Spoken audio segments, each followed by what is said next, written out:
Welcome, everyone, to the Charter Township of Washington Board of Trustees regular meeting. Today is Wednesday, May 7, 2025. I'd like to call up Mr. Tom Matthews, who's a representative of the Older Adult Advisory Committee for District 1 of Macomb County. He'll lead us in the Pledge of Allegiance and then give us a little update. Thank you. Good evening, everyone. I pledge allegiance to the flag of the United States of America and to the republic for which it stands, one nation, under God, indivisible, with liberty and justice for all. Amen. Should I summarize my later? How do you want to do it? Got 3-minute limit. Okay. No, I'm joking. Good evening, everyone. Good evening.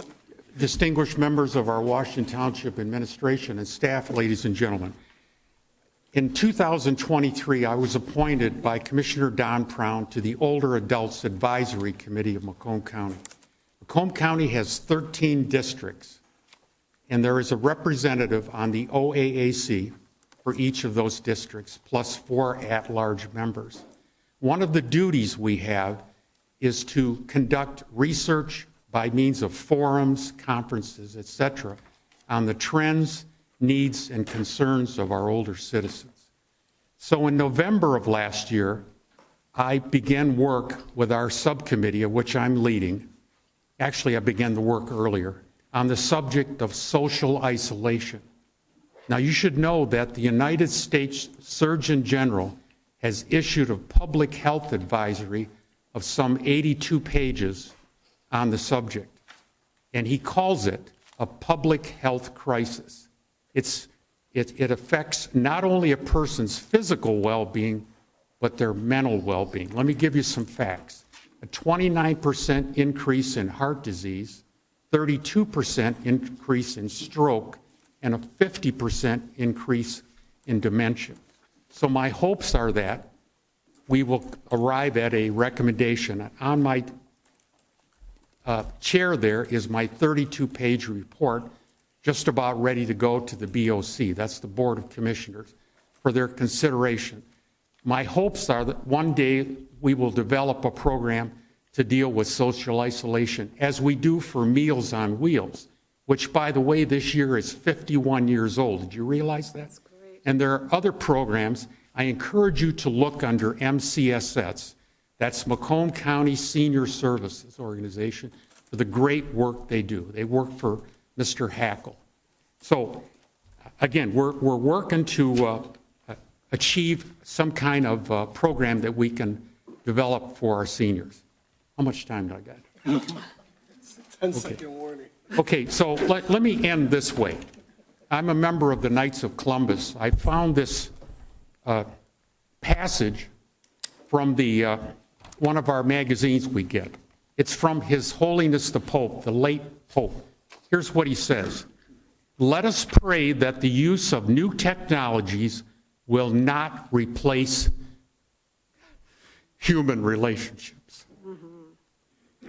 With respect, the dignity of the person, and will help us face the crisis of our times. Now, here's my quote. Your Facebook friend is not the same as your face-to-face friend. And lastly, from the Bible itself, in the book of Genesis, chapter 2, verse 18, mankind is not meant to be alone. Thank you. Great, Tom. Thank you.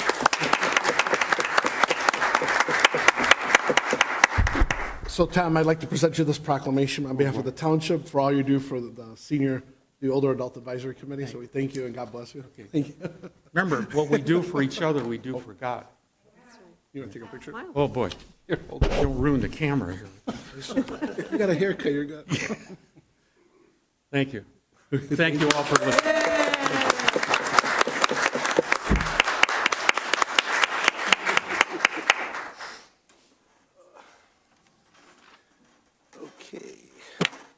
Okay, if our clerk, Audrey Brown, will lead us in attendance.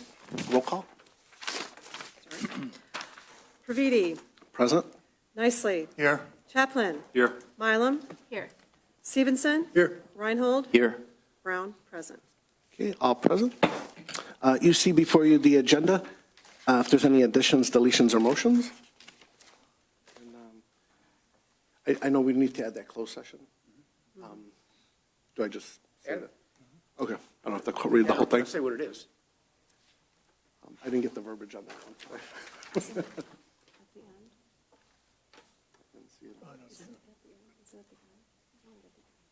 Yeah, it should go here.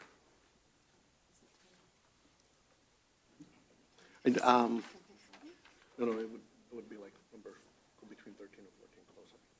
Sorry. Yeah. So I'd like to make the motion to approve the agenda with the additions of a closed session pursuant to a collective bargaining agreement. Support. Supported by Dennis Stevenson. All in favor? Aye. Any opposed? Motion passed. Next, you see the consent agenda. You're being asked to approve the accounts payable of May 1st, 2025, approve the minutes of the Board of Trustee meeting of March 19, 2025, approve the minutes of the Board of Trustee meeting of April 16, 2025, approve the minutes of the Board of Trustees closed session April 16, 2025, accept the Fire Department monthly report of January 2025 and February 2025, and accept the Fire Department annual report for 2024, and accept the Treasurer's first quarterly report of 2025. I have a quick question. Item 5.7, the firefighters' annual report. You talked about the acquisitions, the fire truck, the ambulance, and what about the rescue boat? What is the time frame for that? I didn't, just a quick answer. I'm just curious. It's on our radar, budgeted year 2. Oh, okay. That's fine. You may not be surprised if we Yeah. come a little early. Okay. Real quick update, sorry, I know we have a busy agenda. We've been working with Stony Creek Metro Park for Right. many years now to try and get a presence out there for obvious reasons.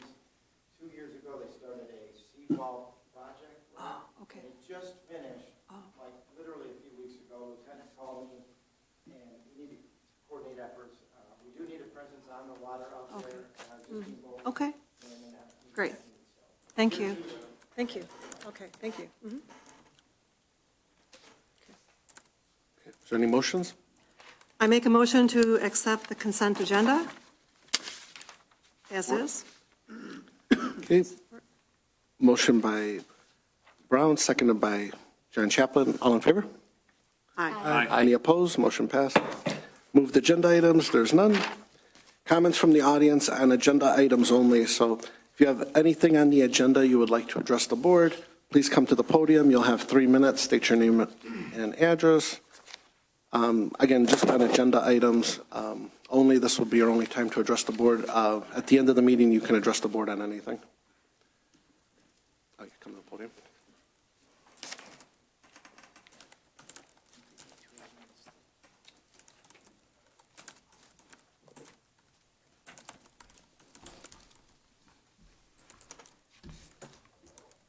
Good evening. My name is Michael Cervenak, residing at 5798 Brookside Lane and serving as board member and officer of the Crystal Creek Subdivision Association. My comments relate to new business item 10.6, request for rezoning of a parcel.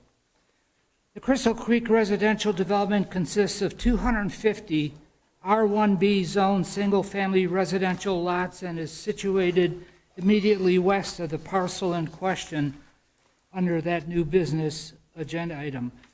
I would like to reiterate for the board a couple of points that I conveyed to the Planning Commission at its March public hearing regarding this rezoning request that would enable construction of high-density single-family housing. Number one, the attractive character of the low to moderate density single-family residential developments that encompass the Mound Road corridor ranging from 26 mile to 32 mile is enviable. This residential corridor is considered by many as the most desirable and attractive tract of residential development in Macomb County. The petitioner's intent to achieve rezoning of his parcel to the highest density single-family zoning district is an insult to these residential communities that were developed in total conformance with the master plan zoning district assumptions. Number two, This proposed request for rezoning is totally inconsistent with the planning assumptions contained within the recently board-approved master plan. The petitioner's intent to achieve higher density rezoning of his parcel is without merit and is an insult to the planning commissioners, planning staff, planning consultants, and residents that put many hours of hard work in developing the township's updated master plan. Accordingly, I am requesting that the board acknowledge the Planning Commission's longstanding record of diligence and resolve in adhering to the assumptions contained within the master plan and unanimously vote to endorse and ratify the PC's recommendation to deny this request for rezoning. Thank you.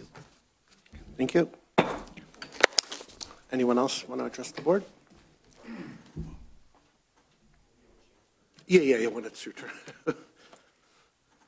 Okay, being none. Next is legal counsel. Okay.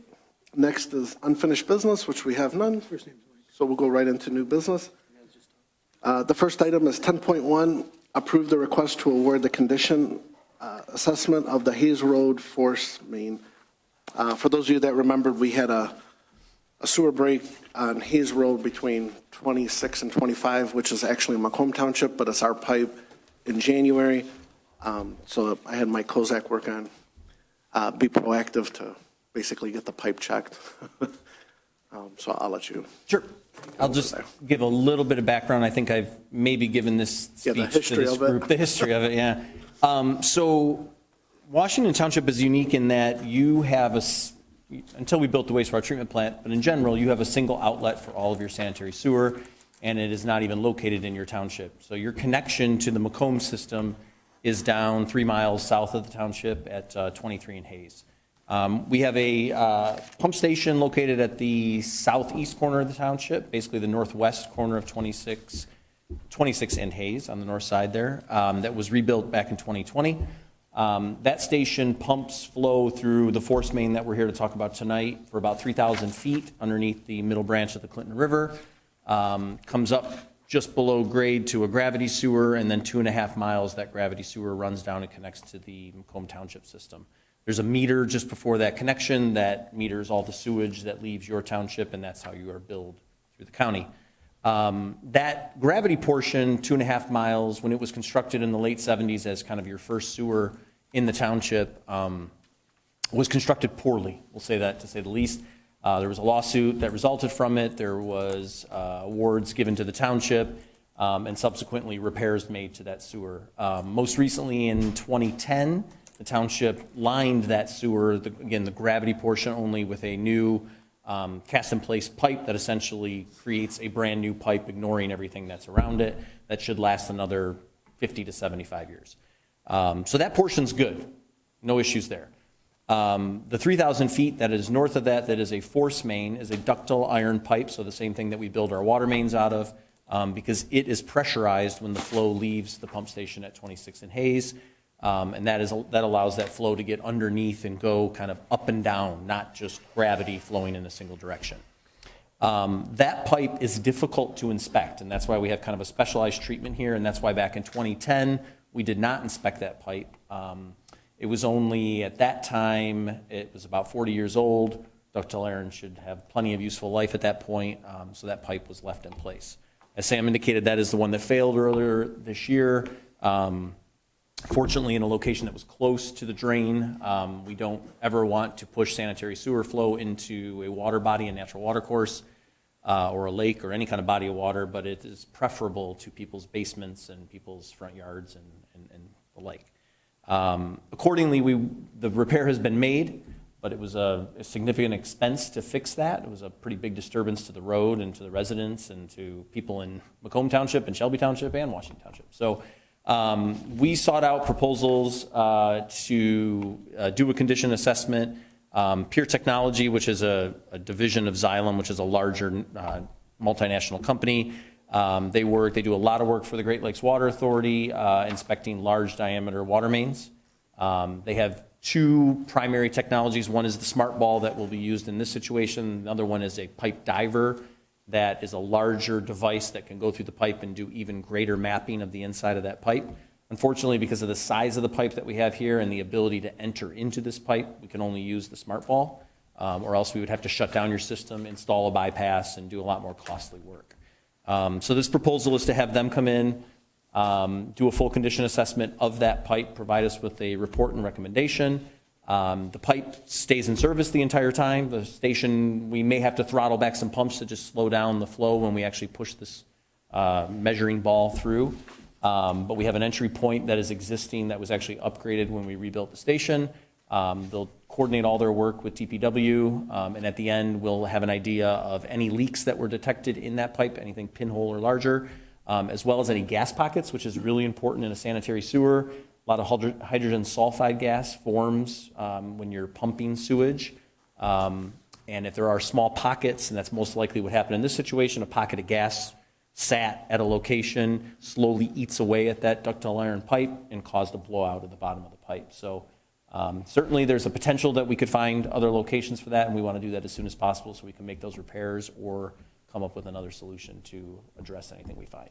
So sorry, a lot of history, long way of explaining it, but that's kind of where we're at.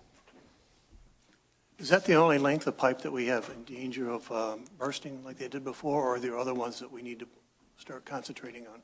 So the bulk of the rest of your system are traditional gravity sewers. Back in around that same time, let's say 2012, 2013, we received a grant from the state of Michigan to go through and televise all your sewers that were older than 25 years at that point, which we did. We've since made repairs to the ones that needed the most repair, and we continue to do that over time as those keep aging. Your DPW department also purchased a camera that they can pull through and view pipes as they clean them. But a lot of your system is plastic, which ages a lot better. It's not as subject to that hydrogen sulfide and kind of the corrosion that happens in concrete. So I would never stand up here and tell you that you're never in danger of something going wrong, but you have a very strong system, a very tight system, as we say. There's not a lot of infiltration into it, and there's not a lot of failures of that system. This is a very, again, your oldest sewer. It's kind of in the worst spot possible, and it's under maybe the worst conditions it could be. And that's what we think caused this. We just want to make sure it doesn't happen again. What would cause, I know you said the gas underneath. Most likely, But I don't know if it was so soil conditions can do that as well. It's really hard to tell. Basically, what they found was a pipe that had a big hole in the bottom of it. So, you know, it could have been leaking longer than until it was detected. We don't know. And certainly, we want to make sure there's no other spots where that happens. If there are, we'll repair those right away, or again, determine, you know, this is a crucial spot where there are larger scale, long-term plans to add additional parallel lines here or larger lines, because this pipe does not have enough capacity for your ultimate build-out of the township. So those factors will play into whatever we would come up with a recommendation for a repair or replacement or a redundant system where we maybe put a brand new pipe right next to it that does the exact same thing, and we keep the old one there as a backup. There's a lot of different options. We need to kind of understand what we're faced with first. I have a question. So the 40-year pipe that failed after 15 years, you said was there a warranty on it? I don't know. Was there any was that part of the lawsuit or? So when things were originally built, It was 40 years old. Right, but then it failed soon. It failed too early, correct? no, it was the pipe that actually failed was older, more than 50 years. Oh, it was more. By the time we got to now, and here's 2025, 40. yeah. Okay, I understand. It's been 15 years since we fixed the other I one. understand. Okay, great. But you did, that poor construction that happened in the late 70s when that was built, there was a lawsuit and you got a fair amount of money back from that original construction. A lot of that was funded through state and federal grants at that time as well. Thank you. If you find something, what will the time frame to fix it in? Obviously, depending on what's there, and what we're looking at in terms of maximum exposure or risk of cost. I'll answer the first one first and then I'll punt the second. We do that. The first one, it really does depend on what we find. In the worst case scenario, if we found something that needed an immediate repair, we could set up a bypass system, which was in place for this last repair that was made, which is essentially a temporary at-grade pipe. That gets difficult because we got to cross roads in a couple spots. As far as what the exposure would be on a cost standpoint, again, it's going to really depend on what the treatment is. If we find that pipe has 50 pinholes from start to finish that are all going to eventually cause an issue, there's an option to line that pipe as a temporary measure. And then secondly, we might just simply install a new pipe right next to it and abandon the old one. It's going to really depend on that I condition. understand. Okay. Fingers crossed that we get it and everything looks perfect. I hope so too. The smart bulb technology was very cool. It was very interesting to read about, but once you put it in the pipe, how long does it take to survey it? Do you have any time frame? It's just a couple minutes to get from the Oh, top it's- to the oh, bottom. really? Yeah, because it's not going, it's going Oh, 3,000 I feet, didn't but know it's it was a moving at a day. couple feet per second, so. Oh, okay. Yep. Thank you. And there's a net at the end. That's pretty cool. It's very cool. It's the cool stuff. Yeah, they catch it at the end, basically. I make a motion. So there's dollars in here for Pure Technologies. You guys will engage directly with them as they'll be your contractor. And then there's some additional dollars in there for us for additional investigation before and after, depending upon what we find.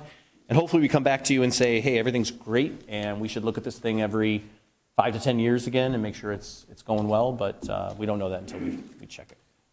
Can I make a motion? Make a motion to approve the request to award the condition assessment of the Hayes Road Force Main. Second? Okay, in the amount of $67,735. Yeah. Oh, and the dollar amounts? Yeah. I Oh, cheat right. for you guys. I The Pure- write that. For Pure Technologies in the amount of $67,725. And also the approval of assessment service for Giffords Webster on the project for a total budget not to exceed $13,000. Support. Move them together. Support? Okay. Okay. Motion by Reinhold, supported by Stevenson. Any questions? Otherwise, roll call. Reinhold, Yes. Stevenson. Yes. Mylum, Yes. Brown, yes. Praviti, Yes. Nicely, Yes. Chaplin. Yes. Okay, motion passed. Thank you. Next is 10.2. It's to review the introduction and first publication of Fire Prevention Code Ordinance Amendment. One of you want to present?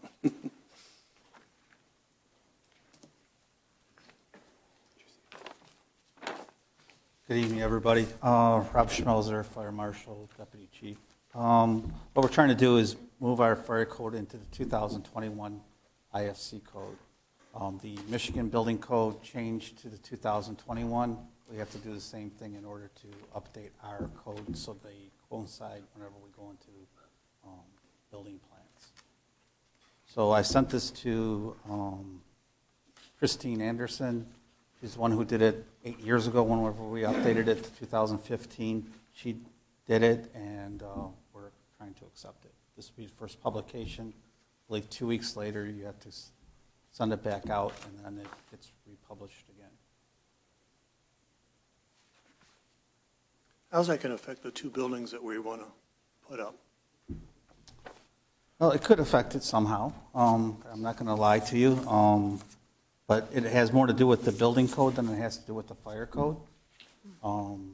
So, again, we work coincide with each other. So our book, if you've ever seen it, it's very thick. Mm-hmm. They have a copy of it here now. And we have to analyze anything, no matter whenever you publish the prints to us, then we have to analyze it on that basis under the code that it is at that time. So right now, we're still under 2015.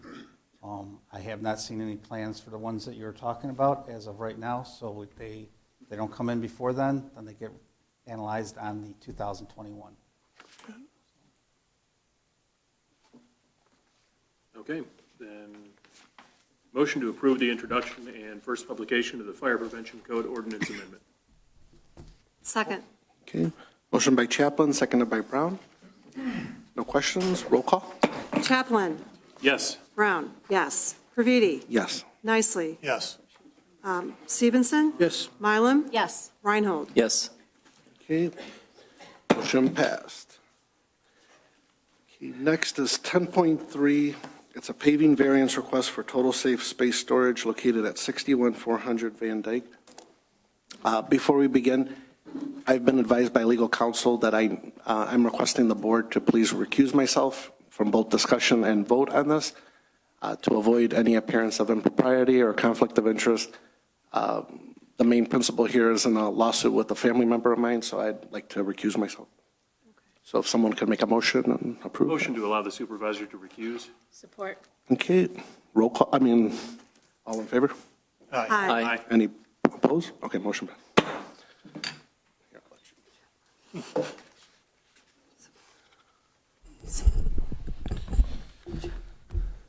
Good evening.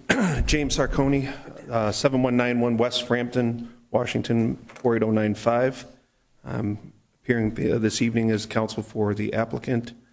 And this has been before the trustees. Previously, I think you've got the application and then the amended statement that I submitted, but I'll gloss over a couple of points for the benefit of everybody here. That we were previously or originally before the trustees back in April of 2024. We were then, that was Planning Commission. We were before the trustees on May 15th of 2024. At that time, and everybody can look back at the minutes, there was a discussion about obviously our request, but more so the environmental impact and what the experts would have to say about what we were proposing. We did have data and material from our environmental consultant that was presented at the time. It was decided then that the township would retain or consult with their own environmental consultant that would provide them feedback or opinions on what we were presenting to you all. And that process took a little bit of time, but we're back here before you now after having engaged with Atlas, which was the township's expert, with Mr. Kozak, and with our environmental engineer. And based upon those discussions and the exchange of the information that we had, we think it's appropriate at this time to take it off the table, have it before you to ask that we get this variance approved. And the variance is to deviate from your engineering design standards with respect to paving. The pavement standard would be either to have asphalt or a concrete parking lot. The area that we are looking to deviate from that standard is an area of property that, unfortunately, and no fault from my client or I think even its immediate predecessor in interest, has got pockets of methane, underground methane that's, we believe, is organically derived. Speaking a little bit out of turn because I'm the attorney and not the environmental engineer, but this is something that's being developed by the breakdown of merle, peat, and other organic materials that are below grade. And so by doing an alternative surface like crushed concrete or asphalt millings, as we presented in our application, that would allow this methane to naturally vent and to not be an explosive hazard. Currently, the methane that's under the ground exceeds the state limits for, we'll say the state limits and the explosion limit there. That was something that was discussed at length. Fire department had some comments.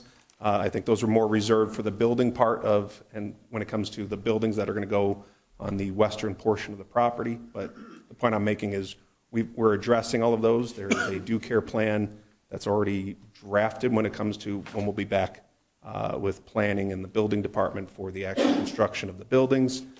We have a due care plan for the construction activities generally of disturbing the site, and of course the plan in place for how we're going to go about putting the, I'm going to say pervious surface down, and then the plan is to do a little bit of monitoring at the front end, so we will see a baseline level as to what we are experiencing in terms of the methane and dissipation, and then we're proposing, which we'll work with Mr. Kozak and council on, to do a subsequent test after these other improvements are done to see if those levels continue to decline.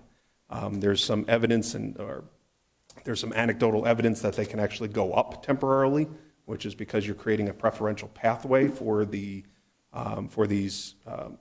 methane gas to vent out, and by creating that pathway, you should see additional methane, not additional in the sense that it's more than that was there, but you should see a larger concentration in the area that we are doing the improvements to, as all of the surrounding methane wants to escape. So there's potential that there could be a temporary reading that looks higher than the initial reading, but that's something that we're taking into consideration as part of the building plan and the construction.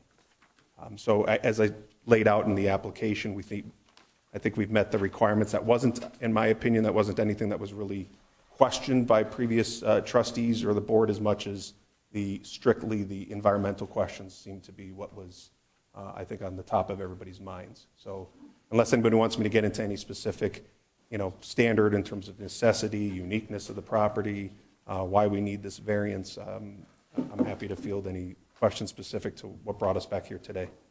One of the comments you made, sir, was we're planning on doing a little monitoring. Methane is an explosive gas, and I would think, given the nature of what's going to potentially could take place in worst-case scenario, we do a little more than just little monitoring on it. Sure. So that fair comment. Those are my choice of words there. But yes, we're going to do whatever is recommended by the environmental experts. So not what Sarconi thinks is sufficient amount of monitoring and testing, but what the environmental consultants think. It might have been provided to you all in the packet that Eagle has come up with they have some recommendations, and they have a packet is with some 20 or 30 pages that outline when you border or you have property that has underground methane concentrations, sort of standards to follow on that is exactly what we will be doing, is following the Eagle standards and using something more strict than my loose language there. Also, too, I didn't see any ongoing monitoring and reporting back to the residents of the township. No, there was nothing in my application referencing ongoing monitoring for the residents. The concentration, as we understand it, is in where we have the drawing, the area that we are looking to deviate from the standard with respect to the pavement. So that is the area that will be tested. And if we do not see improvements there, I foresee that would be part of the site plan approval, run with the land that I will work with council on to continue to do additional testing or to modify what the pavement would be in that event. But there will be mitigation devices that are being put in place as part of the overall design. So, for instance, on the boundaries of the property to our neighbors, there will be natural mitigation between the wetlands there.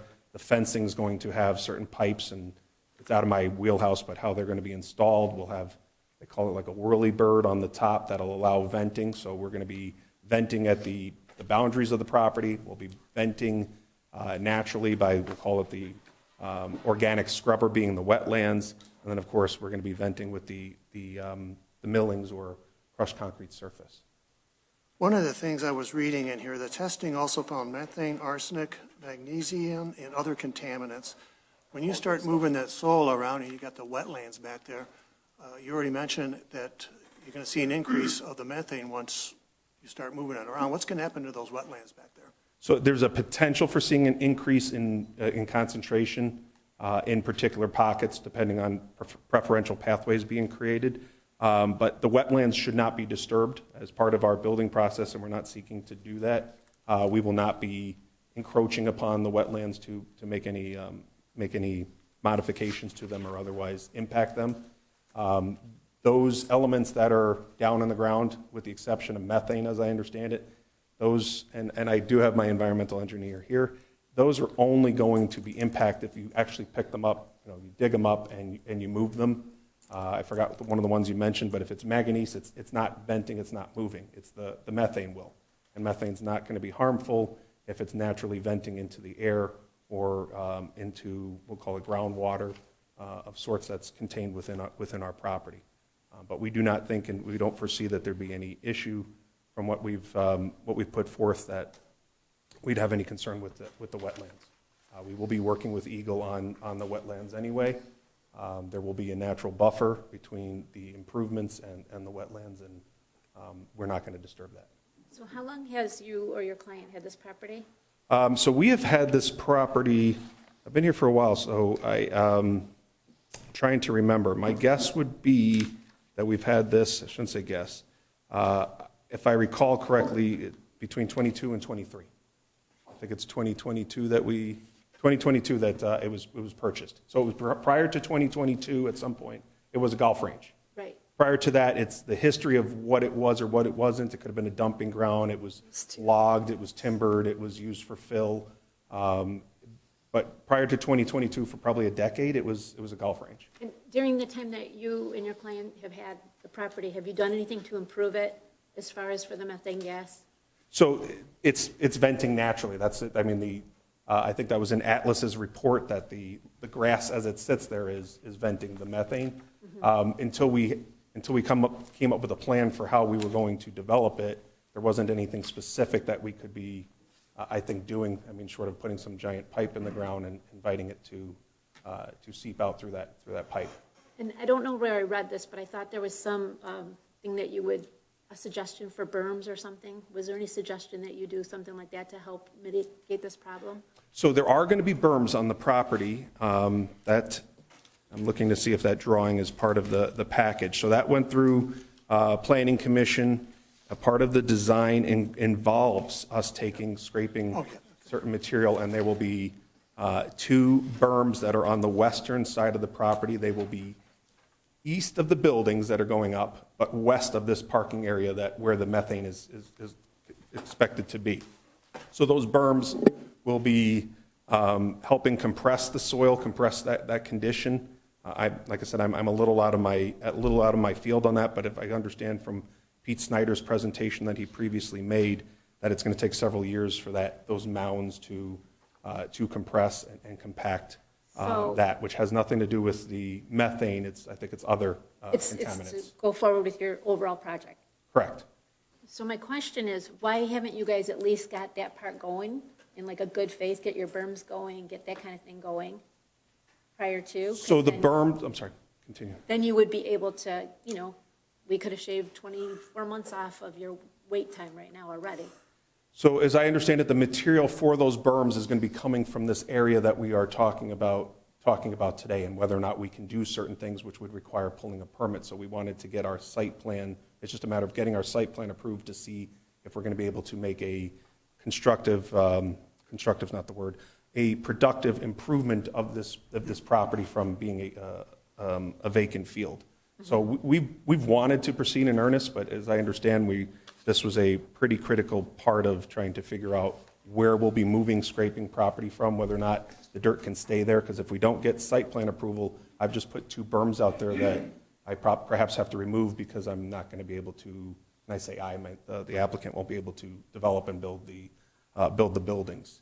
So it's a little bit of a cart before the horse from our perspective. But today you want us to just approve for the parking lot, correct? This is to approve the variance to do the paving in the eastern portion of the property as crushed concrete or asphalt millings, correct? So I'm sorry, go ahead. We already have the site plan approval conditioned upon obtaining this variance. We have all the other variances in play. So when this is done, then it would be, we're doing the scraping that needs to be done in the particular areas and creating the berms with that material, putting the drive in, and that's when the environmental, I don't want to call them engineers, the people who are going to work at it from an environmental standpoint will go out there following the due care plan to make sure that they're not disturbing in a negative way what we're going to pull from back there, because that area is the area that's had the highest hits of everything that's been referenced here. So for me, again, cart horse, I would like to see you do some of that work. I mean, giving you permission to do the parking lot, I've been around new construction long enough, we usually put the driveway in last, right? Build the house, driveway comes in last. So I feel like you could get all your work done. Once your work is done, your project is clean and neat, we could grant whatever you need for your parking lot at that point. Okay. I mean, I think for me, myself personally, I'm going to need to see the effort of the work to get done first and show that this is going to come to fruition, because the way it looks to me, if we just put this gravel down, we don't know if the project's really going to get finished, and then we might just have a bunch of gravel sitting there. Okay. So that would be my recommendation. Yeah, I'll add to that. Can I respond to that? Sure. Okay, so, and I apologize because we've been here over a period of multiple years. That was a very pertinent concern that was raised back in 2024. And that was addressed part of a prior approval that was before the Planning Commission, where they specifically said, we have X number of years or X number of days to begin constructing those buildings, to put the berm up. once we have the completed site plan approval. So it was already put in place. We've got to build this project.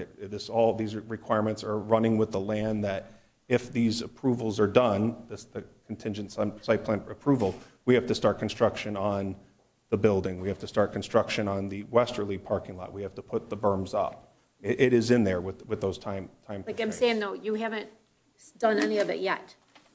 So for me, I would have to see some work towards those goals for me to be comfortable with this. And I hear what you're saying, and maybe I'm not an engineer. We don't, the site plan approval is contingent upon this variance. So I don't know that I can go in and do these improvements. It's a little bit of a chicken and the egg process where they can't start even an engineering review until they have a site plan approval. Right now, they have a contingent site plan, special land use approval that says you have to go get this variance from the board to be able to do anything.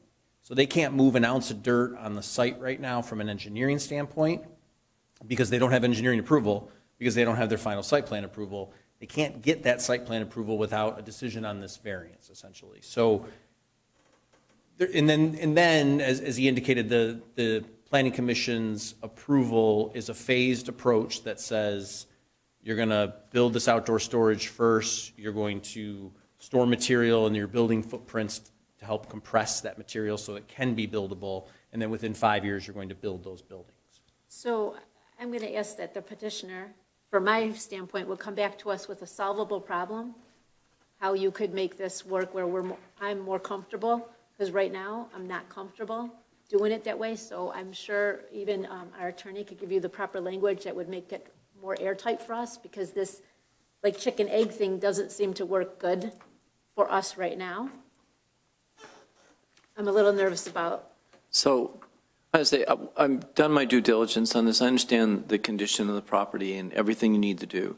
I think the real issue we're having is if we give you this approval, how do we know within 5 years the rest of the construction will ever get done? In other words, I don't want residents of Washington Township driving by an outdoor RV storage unit and with stuff parked all over the place with no berms and no building, and it never gets done. And then we're in court 5 years from now because you want an extension, and we don't want to give you an extension, and we don't want a mess. In other words, we'd be a lot more comfortable if there was a building and the berms in place, and then you can put the RVs and all the outside storage in.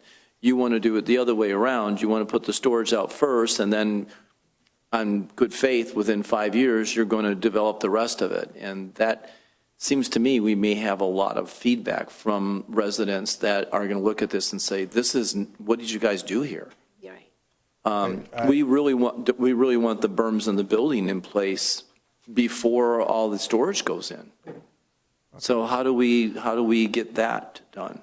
So let me try to break that apart and answer that for you. So the first, And I understand that part of the problem is you need to use the dirt from the site to build the berms. But I also understand the berms, part of the process of the berms was to help you settle the ground so you could build on it. And that may take 3 to 5 years. So we're looking at 3 to 5 years of just an outdoor storage site with these RVs all parked all over the place and nothing shielding the view of that? no, the berms would be shielding. How view tall are of the berms supposed to be? The berms are, I heard 20 feet, but I haven't verified that. It seems awful high. I don't recall it being 20 feet. I thought these were 6 or 7 foot tall berms. But back to the chicken versus the egg or the site plan approval part, we wouldn't have a certificate of occupancy. It would be revoked if we don't comply with this site plan. So I couldn't leave trailers and campers on this for years 6, 7, 8, 9, 10, or whatever without complying with the site plan. I understand that, but you don't own the RVs and the stuff, and you don't have the ability to move them, so you have to get people that own them to get them off the property. It just seems like it would be a lot of litigation, a lot of issues come up, and we're trying to avoid that. Okay. Attorney Siebert, is there a way to tighten this up where we could potentially not allow any land use at all until he finished his commitment or something? Well, all right, remember, the Planning Commission has already weighed in on the special land use. That's their jurisdiction. They had a meeting and they granted a special land use subject to certain conditions. And they put in their minutes that the second phase and third phase, where they would build these multiple buildings, would be done within 5 years after the site improvements. That's a legitimate planning commission issue on a special land use. But this is a variation from the engineering design standards, which the planning commission can't grant, only the board can grant it. There are 4 factors that you would have to analyze in determining whether to grant it or not. Now, you can put conditions on it. I think Mr. Reinhold's concerns are well taken, that you can put in 500 RVs on the property, let this dirt compact, get rid of this methane problem. I'm not saying that the developer's not going to do as promised, but if things happen, economies change. Right. People die. Whatever, things happen. Yes. Right. And if something happens and they're not developed, then, as you indicated, they don't have the ability to go and take these units off. And then the special land use would expire. So now you've got an illegal land use and no ability to get these units off, which puts you into a lawyer's dream. Right. You're going to litigate it for years. And so I think what I might suggest to the applicant is, this is a problem that the board sees, propose a solution to us in order for us to consider. Well, and that's why we're discussing the I get lot it. issue. Because I know that if we go ahead and approve the lot being done without concrete and everything, then basically they're just going to go do it. Once it's in, it's hard to get rid of. Right. Right. So now I'm looking at, before we approve this, I need some reassurances that this is going to be a complete project at some point. Well, I think that's one of the issues that we deal with is we've had other builders, and you're suffering, from the sins of Other the builders. others, where we've had phased developments that didn't follow through. Right. And every time that comes up, it gets into a mess. Now, do we solve it with a legal hammer, or, I guess, I'll take Attorney Siebert's recommendation that, perhaps you guys put your head together and come up with a way to guarantee somehow that this plan is going to come to fruition, and that we won't have any exposure on the far end. May I comment to that? Yeah. Real quick. I'm not sure there is really a workable alternative. As you pointed out, you've got people come in and they have these plans and phase developments and they don't come through fruition. But the average plan that people are proposing to put in phases do not come with inherent environmental problems that have been inherited. 3-sided wetlands. Bordering M53. The conditions of this particular property is what got us this far with all those other approvals. But the most important thing I want to point out is we have the site plan approval contingent there. We have the right to use our property and develop our property. And the standards that apply in our township say the applicant has to put a paved parking lot in. If I put a paved parking lot in, the township and I are sharing a liability. I'm being told to put in a parking lot that will trap methane and cause methane to spread out and go to neighboring properties. I guess that's the frustration that I start to feel is I'm not sure there is any alternative, maybe not to the staging question you're raising, but I'm not sure there's another alternative to how to pave this other than one of these alternative pavements. And so we're left with a property that can't otherwise be built on if we can't use one of these alternatives. And candidly, because of the expenses that are going to be incurred associated with doing this remediation, more than minimal testing, where does the funding needs to come from somewhere in part, and we're not going to lie and try to deceive anybody. Part of that funding will be trying to get the RV part of it operational as soon as possible with the appropriate berm, and I don't recall because I'm not looking at the right drawing. It probably has landscaping on it. I don't want to attest to that because, like I said, I don't have that drawing before me. But that is part of the plan to come up with the funding to do the rest of these improvements. We were at this, and I mean it in the most respectful way, not the usual way people like to say that. We've been at this for several years with various iterations of trustees and planning commission and so on, going through these very concerns, which are real. I don't want to minimize the questions and the concerns there about ways we can go about bringing this property back to its beneficial use. which is not trying to put it back into a golf range, in our opinion. We're certainly not at the price that was paid for it. And what we had originally proposed, which has not been before these trustees, was 7 buildings. We were going to have an expansive, I think it was seven building property on these 13 acres. Part of the reason we went for our variance having to do with the wetland setback, including some outdoor storage. It was only when we encountered the extent of the environmental risk that we had to take that back and take it from something that easily would have, I think, cash flowed any one of your suggestions for changing the staging of the process to something that's only going to give us 2 retail buildings and that outside storage. So practically speaking, and obviously I will do what the trustees asked me to do, practically speaking, we don't see another alternative other than to proceed as the Planning Commission suggested. But if that is going to be the decision or the recommendation of these trustees, I will not say hit my head against the wall. I'll take another stab at it with the team, and we will see what we can see. Okay, I'm a little confused. I thought the berms were supposed to compress the land so that you could build on it and put the parking lot in the front on the east side by Van Dyke, right? There's going to be some, on the west side. West side. There's going to be a couple of buildings there and a On the parking. west side, On the yes. west side by Van Dyke. Correct. And, but the berm's going to be to the east of where where those would be constructed. So what's stopping the building and parking lot? What are we waiting for there? Why does that not go right away? I think maybe I'm getting myself confused. Building of the parking lot is contingent upon your approving that variance. Then So there's no holdup on that? That could go in anytime? That parking lot, yes. And then we can. The parking lot for the cars along Van Dyke and the buildings that are being along Van Dyke? The parking lot can go in, yes. The Okay. berms can go in once we scrape the ground. And are there buildings too, right? The buildings won't be able to go in until that ground is compressed, and that they're saying is approximately a 5-year window. And the berms are going to compress this property? The berms are, yes. It's 13 plus acres, so the area where the buildings are going to go, the 2 buildings are going to go, requires some settling. We estimate that was the 5 years, and then the bulk of the berm, which will compress. You're not building on that actual berm. That's shielding and giving you cover from seeing the cars and RVs in the back. So the parking lot and building doesn't go in for 5 years? No, the parking lot can go in right away. Okay, it's just Buildings can't go till they get settled. It's just the buildings that are not going to go in right away? Correct.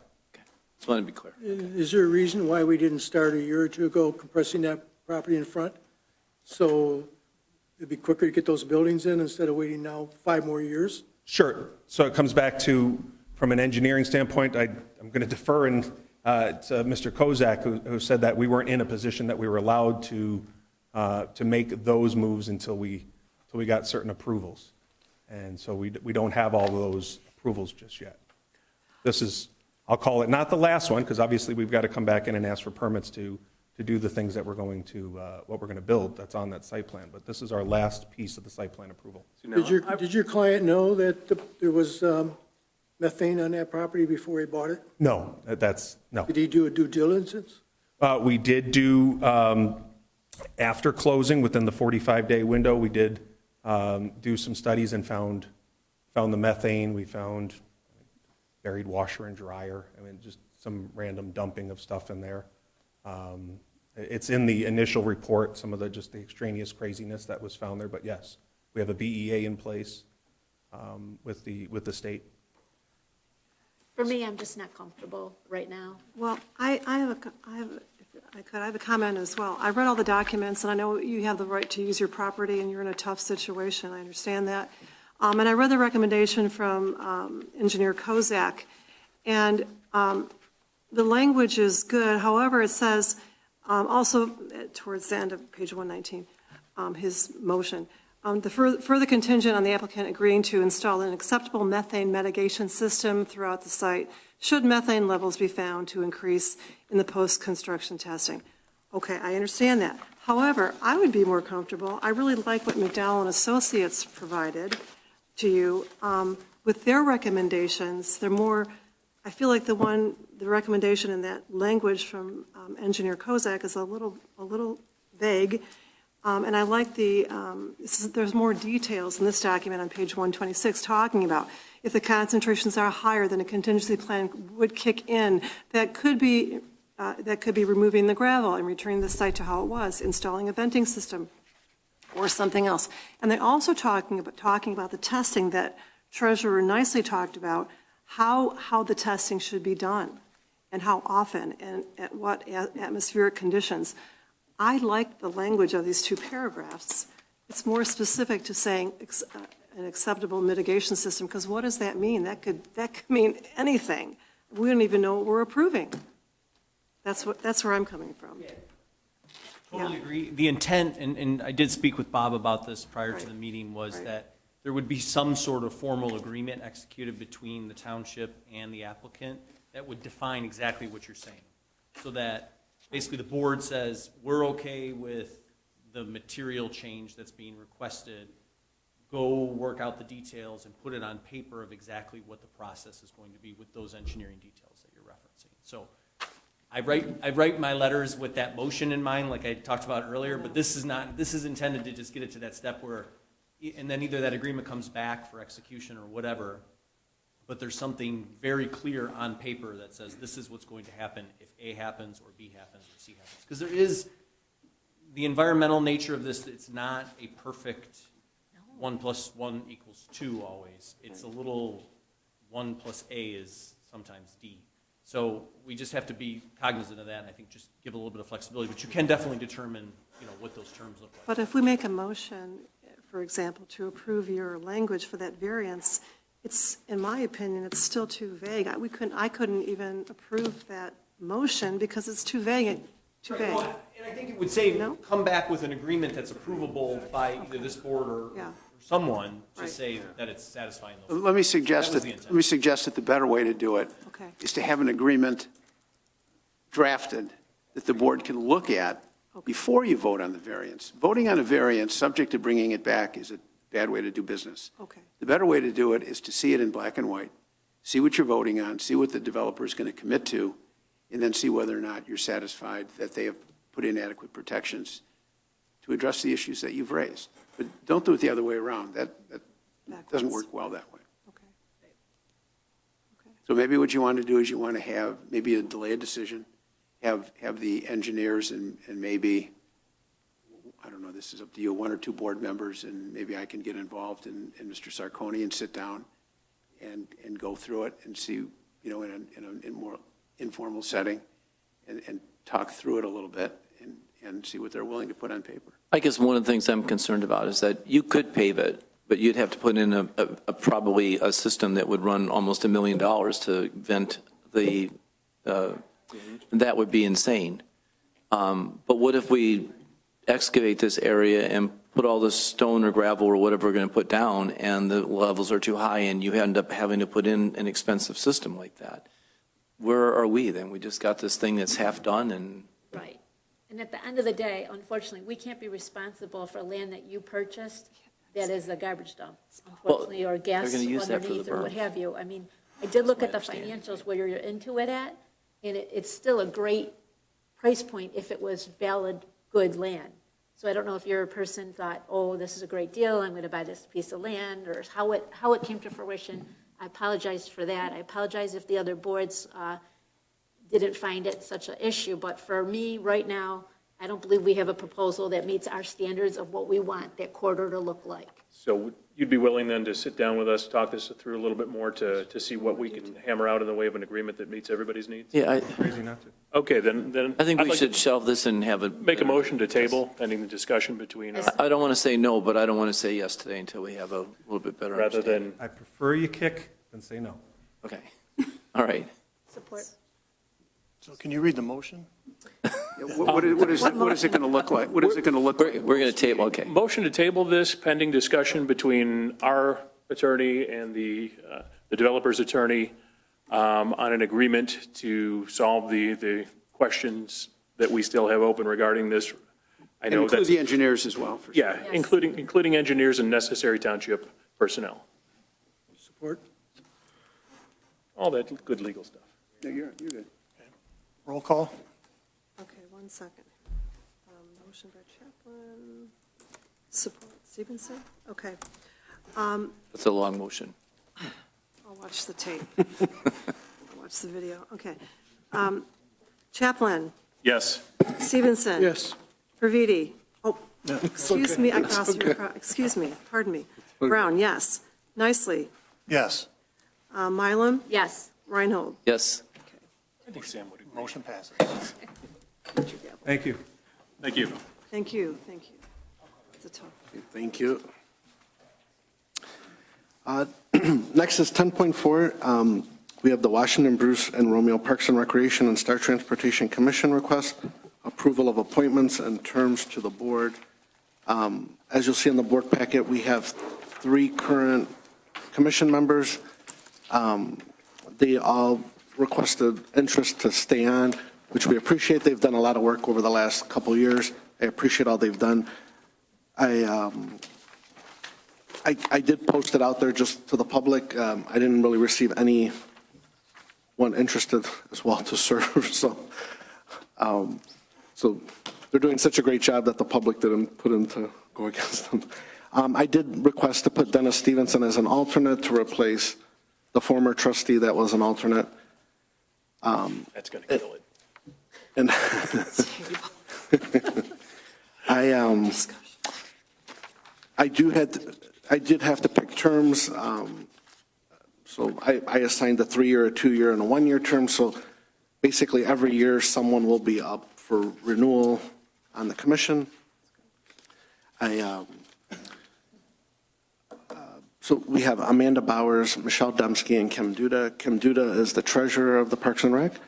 Amanda Bowers is the secretary, and Michelle Demsky is like, she's a board of, serves as a trustee on the commission. And then Dennis Stevenson would fill in if any of them were absent at a meeting. So I basically put Kim Duda for a 3-year term, Michelle Demsky for a 2-year, and Amanda Bowers at a 1-year. So basically every May, one of these will be up for renewal. So my motion is to approve these 3 as I read, with Dennis Stevenson as an alternate. Support? I would like to discuss. Okay. So wait, motion by Praviti, seconded by Brown, now discussion. Question, I'm sorry. No. So I was wondering, do we have other applicants that applied for these roles? No, I didn't have any. I did put it out there. Okay, I have a really big concern because Parks and Recs needed a little, kind of like, just like this board had a position where for a while we were kind of like status quo for a little bit. We got some new blood in, doesn't make it right or wrong, but I would have liked to see an opportunity for some new blood, not criticizing anybody's job by no means. I think you guys have had a really tough time of it, and if we could get you some more support, it would be great. I wonder if there's some way we could, instead of making some of this so long, if we could do something to somehow bring more people into this. Well, again, it'll be every year, one of them will be up, but it's going to be staggered. It's not all. This is the only time it'll be all 3 at once. I know you guys do have a community group that people can attend, I believe. No, I'm just saying. Kim is here, so I thank her for coming, and Claire is here. They're here if you want to ask any questions, if you guys want to say anything. Michelle, are you suggesting adding more board members, or what are you? I don't think anybody needs more board members in this world. I don't need what we have sitting here. We're kind of tied to this interlocal, or we have to change the interlocal, that's the other. I'm just a little. The thing that watching your meetings and watching what went down, everybody said, yes, I'm willing to stay on, I'm willing to stay on. And I didn't see the call to the public about looking for people from your meeting standpoint. And maybe I missed it, but at that meeting that you all had, it was like, are you guys willing to stick around? And everybody was like, yes, I'm willing to stick around. I sometimes feel like volunteers say they're willing to stick around just because they don't see anybody else raising their hand sometimes. So I wanted to make sure that we really reached out to the community and said, hey, is anybody interested? Would somebody be willing to volunteer? How can we get some more help in this area? And I didn't see the push at Parks and Rec for it, and asked to the public. And I didn't really see it at our level. Now, maybe I missed it. I could miss it. we all miss things, and I apologize if I missed it, but I feel like I didn't see that, and I'd like to see that happen. I have neighbors that would like to be involved, and I don't know, I thought that we would have more of a. I mean, I had a few people reach out, but they didn't mark Parks and Rec. They marked other committees. Well, again, I think, I don't know that we did the best job of making sure we showed our volunteers. And even if we had a list of volunteers that said they wanted to volunteer, did we call these volunteers and say, hey, this committee is all booked, would you like to consider another committee? That's all I want to say is, we need more people to be able to help do the heavy lifting, right? It's not like you're making a bunch of money doing this. No, you're doing it from your heart because you love it, right? You're doing it, and sometimes we need to get help, and we need to ask for the help. I'll allow Phyllis to talk because she's the recording secretary of the Parks and Rec. So- Phyllis Zimmerman, 8514, excuse me. Sorry. Yeah, besides the fact that I'm the recording secretary, I have attended every single meeting, as you all know, for now 3 years, I think, since I first became involved in the changeover of the Parks and Rec Department. First of all, let me say that this board, their current board of 5, has only sat together for 1 year. Before that, we had other board members and other alternates. So these people in the last year have accomplished more than anybody did in the past. They are now set in their roles. They work very hard at planning new parks, at handling the finances, at dealing with comments from people. We have not had, since all the furor died down, people don't even attend our meetings anymore. They used to come in droves, but I think now I know it was to watch the fight. But since there's no fighting anymore, nobody comes. Well, don't bring back the fighting. We did publish on the Parks and Rec website as well a notice that there was, asking for people to apply for the positions. So it wasn't just what you guys did. Parks and Rec put out notices as well. I think that if there are residents who are interested, we do have, or we intended to form a citizen committee to help with planning parks. Again, we put out notice, asked people to volunteer, nobody volunteered. So it's not that we don't try or open up to new people, but please understand, these people have only sat together for 1 year. If I could comment, I agree with what Trustee Milam said, and thank you, Phyllis, for speaking. For instance, when we had the Christmas event in the pavilion with Santa and all that was so fun. I mean, so many people came to that. They all came with their kids. It was just awesome. I mean, I know we're there to greet Santa and the fire trucks come, and it's like a great night. But maybe at one of your events, you could always just put in a little plug for Parks and Rec. And if you'd like to help us and be a volunteer, that might be a place where you could, get a good place to ask for volunteers. Because if you put out a notice in a paper or on the WBRW, whatever, some people see it, but when they're in the throes of the event with their kids and they're having a ball, like, oh, this is so great, you could say, well, if you'd like to be part of this, contact, it might be a good way to recruit. Right, because at the meeting, I saw the meeting was basically, Clara, come on up, you want to say.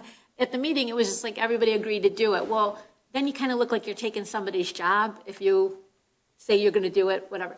And I want to comment on the fact that people don't go to the meeting anymore. I think people don't have the need to go to the meeting because when we were going, we were supporting Clara. We think Clara does a great job, and we were going because she was, and her board were be given a hard time for no reason. So, our board meetings aren't really attended very well because people genuinely think we're doing okay, so they stay away. So I think having no one in the audience is usually a good thing because that means you're doing a good job. Clara, before you jump in, I got one question I want to ask. How long have you been director for Parks and Rec now? Since 1991. Since 1991. So you've worked under a lot of boards providing oversight for Parks and Rec. Yeah, before that, she worked too. Yeah, but you were the head of the organization, and you're answering to the boards. How do you feel about this board compared to all the boards you've worked under? So that was the first thing I was going to say, that I really have to thank the board members that we've had for, as we went through. There have been many great ones. The 5 people that are up there are a few things. They're definitely here for the community. They don't have like individual agendas, like nobody is just pro softball or pro whatever. I think that is the best thing. I think that the commission, as we went through, policies were made, then the policies were taken, and we now have investments, we're making money, the finances are being checked, we're looking at our HR just to kind of come in. We need a little bit of help to pull that together and then let that help go away so that, because the amount of time that's needed in that HR little area is just so much, and they've already put in not only to the meetings, but they're putting in a lot of extra time. I mean, I think I see Kim as much as I see some of our part-time staff. So the 5 people, and I do understand that there has to be change, but I will say that it has been so nice and so calm, and we've been getting places that because it is in this interlocal, which is not my favorite interlocal in the whole world, but it does say that, and for a reason, that you could do, or the people that are in could go for a 2-year or, for another extension. And I think that's because, Parks and Rec, it seems simple and easy, but there's so many different compartments to it. So just learning all of those are so hard. So now we kind of got that going. So it would be nice if at this time, but I do agree with you, we can continually put out, like, hey, if you're ever interested, it's going to be coming up, especially now it's going to be staggered. So we will have spots available. But yes, I just, again, I want to commend the commission that we have right now. It's been nice. I make a motion to approve. Thank you for your time. Thank you. We already did. Motion's already on the table. Yeah, Say it again. you can, whoever made the motion and whoever supported it, thank you for the time for the discussion. I just wanted to make sure that, number one, we were doing the right thing by you. You standing up and saying your piece is awesome. Appreciate it so much. Thank you, Because, Clara. Thank you.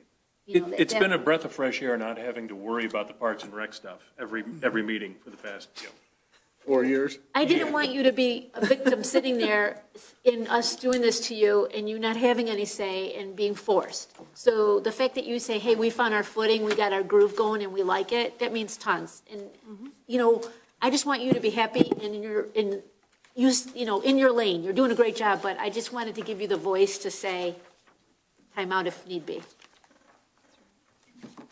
Make your motion again. They got their groove. Okay, so I'll read the motion again. The motion by me, supported by Clerk Brown. double motion. No, I'm out. Motion squared. Thank you. We'll approve Amanda Bowers for 1 year, Michelle Dumsky for 2 years, Kim Duda for 3 years, and Dennis Stevenson, who got no love out of all of this talk, as alternate. So anyway, the alternate we'll do for a 3-year term, so we don't have to, if that's okay, right? I don't remember how that worked for alternate. She was saying too. We'll do it for 3, it gets us through the term.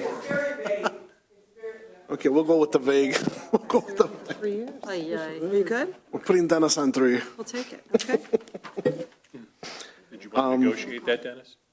I never see an alternate there, so I guess I wanted to work too You're hard. in. You're never going to go home. Okay. And again, this will serve as a public notice. Every May, there'll be a board seat up, so if anyone's ever interested, you can put your name at any time, so. We'll put this on our calendar, so every May, Okay. it's on a board Okay, we'll meeting. do that. Okay, make a note.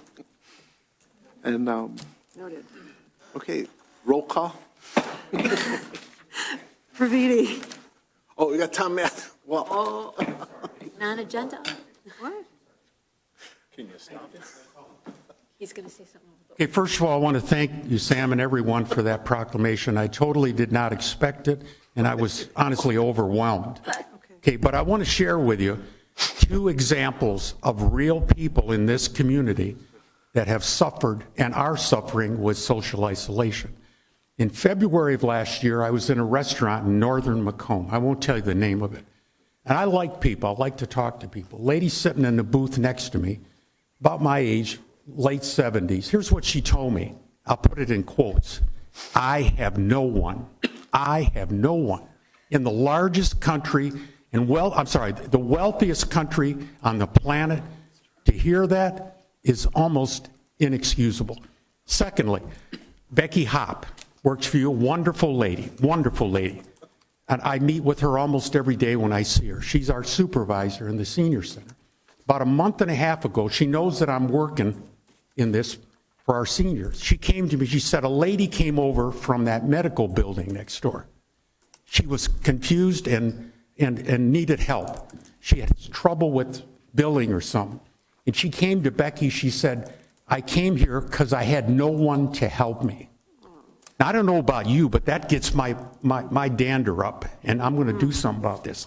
Lastly, when I mention Meals on Wheels after 51 years, that's nourishment for the body.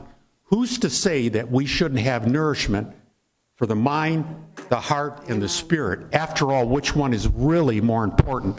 How many times a day do you really get hungry? Maybe 3? But how many times a day is that brain going? All the time, even when you're sleeping. So again, you have my full support. Thank you again. And going forward, we're going to need to do things with these 4 facilities that we have. Senior centers, there's 20 in Macomb County. Churches, schools, and library. I totaled up those. There's 714 of those facilities in our county. The county has a square mileage of 469. Don't laugh, here's an engineer, 0.3 square miles. Well, that's about, if you even everything out, that's about one of those 4 facilities every 0.6 plus square miles. Going forward, the way costs are, we need to utilize every facility we have to bring people together. And with that, I thank you very much. I'm sorry to hold your meeting up. Thank you. you can use our Star Transportation to get around to all those facilities. Why doesn't he drive for Star? Yeah. Thanks for that intermission. So we got Matthews' vote and roll call. Roll call. Praviti. Yes. Brown, yes. Nicely. Yes. Mylum. Yes. Stevenson. Yes. Reinhold. Yes. Chaplin. Yes. Okay, motion passed. Next is 10.5, approve the request to replace township computers in an amount not to exceed $50,200. So I guess I'll kind of defer. Yeah, I'm on IT. I'm one of the members of the IT committee, and my deputy, Mary Garames, is also on the committee. And she did an in-depth study of all the computers at the township, and there are so many that are outdated and many. So she did a really big assessment, and some people had computers that were given to them, like laptops, during COVID, because so they could work at home. And they were still using them, and some people which is fine, but some people were using a laptop when they really should be using a desktop. We're going to convert some of those. Some people had really old computers. Some people had outdated computers. They were using iPads in the field. It was a very intensive study, so it took a lot of time to assess everything. So we came to and we worked with VC3, who is our IT company. And so the quote in front of you is for right now, there are 6 computers that are being replaced for, it's $9,000, and the hardware and the workstations, $9,566.94. But there's other ones that we're going to, throughout the year, and this is in our budget as well, it's going to total $50,200. We're going to do them in phases because we can't shut everyone down, and it takes time. But so this one is to Well, it's multiple computers in the township nearing the end of life. Throughout the year, we're going to replace them in stages, and there's a quote attached to it. But the request is to approve to replace the computers in an amount not to exceed $50,200. So it could be less than that, but we're just giving an estimate on what it could be. That's all I know. So this way, we don't have to come back every couple months. Does this include updating the software, the operating system on the computers and all that? Oh, yeah. So that- Each laptop, though, Because when operating systems get old and you can't update them anymore on some of the old computers, We have then you're several vulnerable to computers. attacks and everything Exactly. else. We have a bunch of, there's a lot of computers that need to be upgraded to Windows 11, and we're in the process of doing that. But in some cases, you need new hardware to install the, Exactly. We're doing a lot of things. And then for BSNA, which is we're in bsna.net, but next year we're going to the cloud. So we're doing a lot of things, thinking ahead with that situation as well. So there's a lot of thought in this. okay. So, I'll make the motion. Just off the top of your head, do you have a number of computers that need to be replaced? I know this is for 6, but was there a total number that we were looking at for this 50,000? there is a spreadsheet. It's, and I thought she attached, it was like 30 or 40, right? It was quite a few. I want to say at least 20. And I thought it was attached, but it's not. There's a spreadsheet, it's 20 or 30. I don't think it's 20. Yeah, there's several more.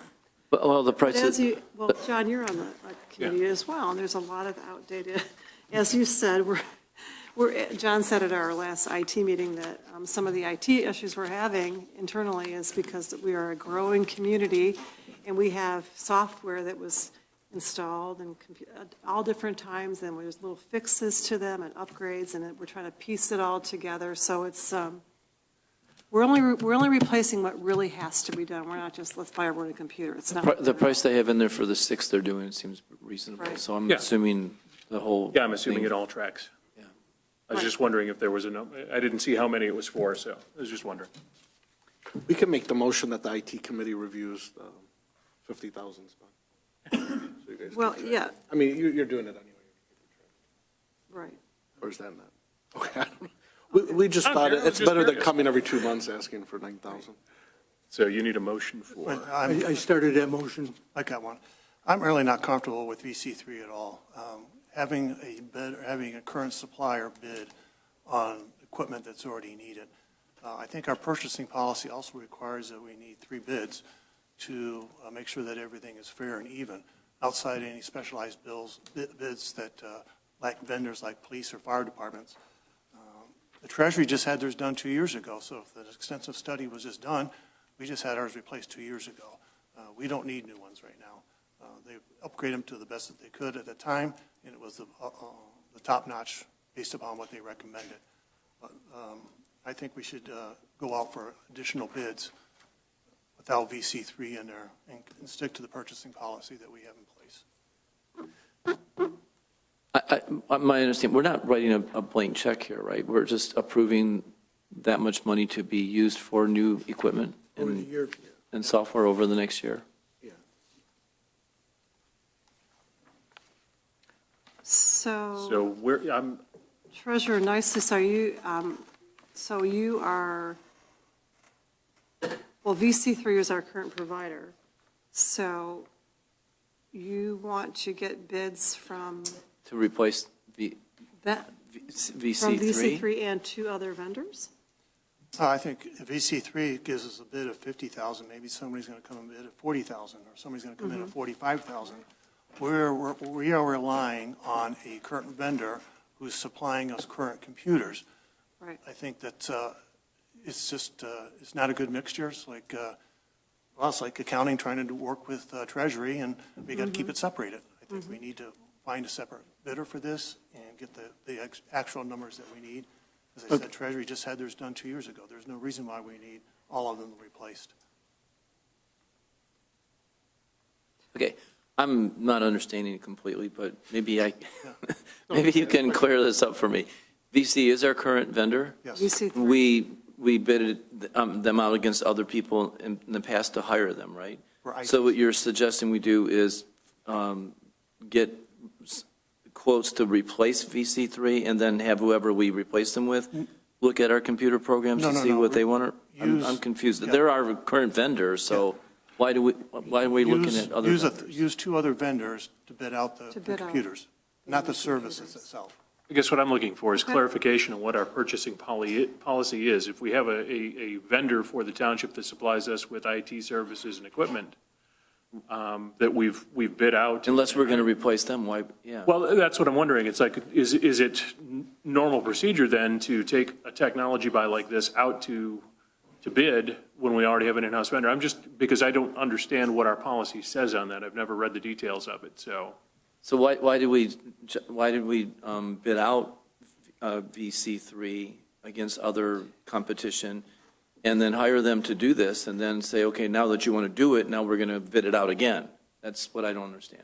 Right. The purchasing policy is, because I'm, the clerk is, I'm the purchasing officer. So under 5,000 I can approve. Between 5,000 and 10,000, we need 2 signatures from Sam, Mike, or me, 2 out of 3. Okay. Anything over, between 5 and 10, anything over 10,000 goes to the board. So that's why this is at the board.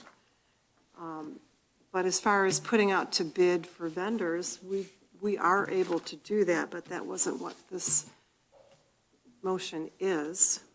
But I do want to say the severity of these 6 are very important.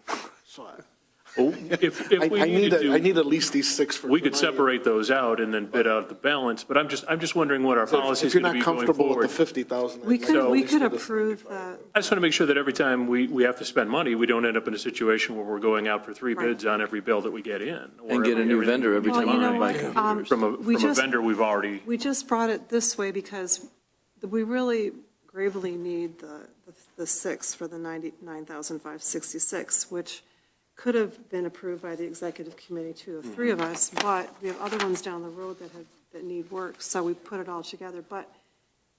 And we wanted to be transparent to the board and to the public what we're doing, so that's why we brought it here.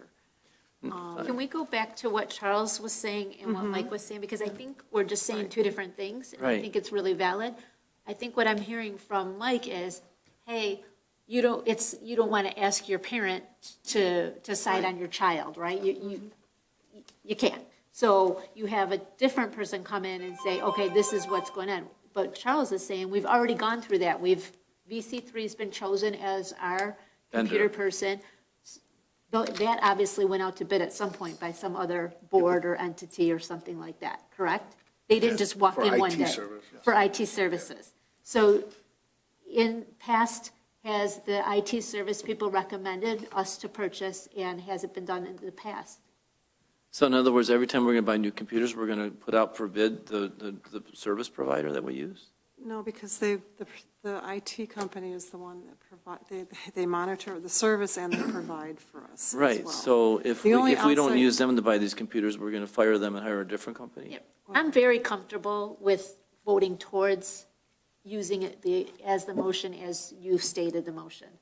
For me, it makes sense to continue down the path. Is that we're on. there's no intention to replace computers that don't need to be replaced, is Oh, there? absolutely not, absolutely not. No. We're actually in pretty good shape. We have a good amount of working computers. It's just, when COVID happened, we got a grant from the county that time, and we replaced a ton of computers at that time.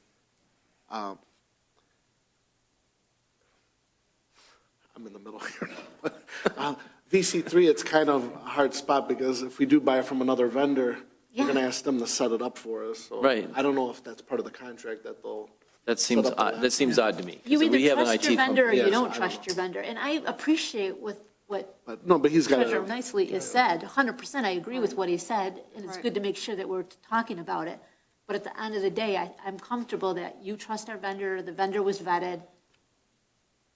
I don't think we're overspending by no means when we need them that desperately. And I just don't think that VC, it makes sense for them to be setting up computers that you bought through another vendor. Right. Unless we're replacing VC3, then if that's the case, that's then that's a another, different story. that's another discussion, that's another, right.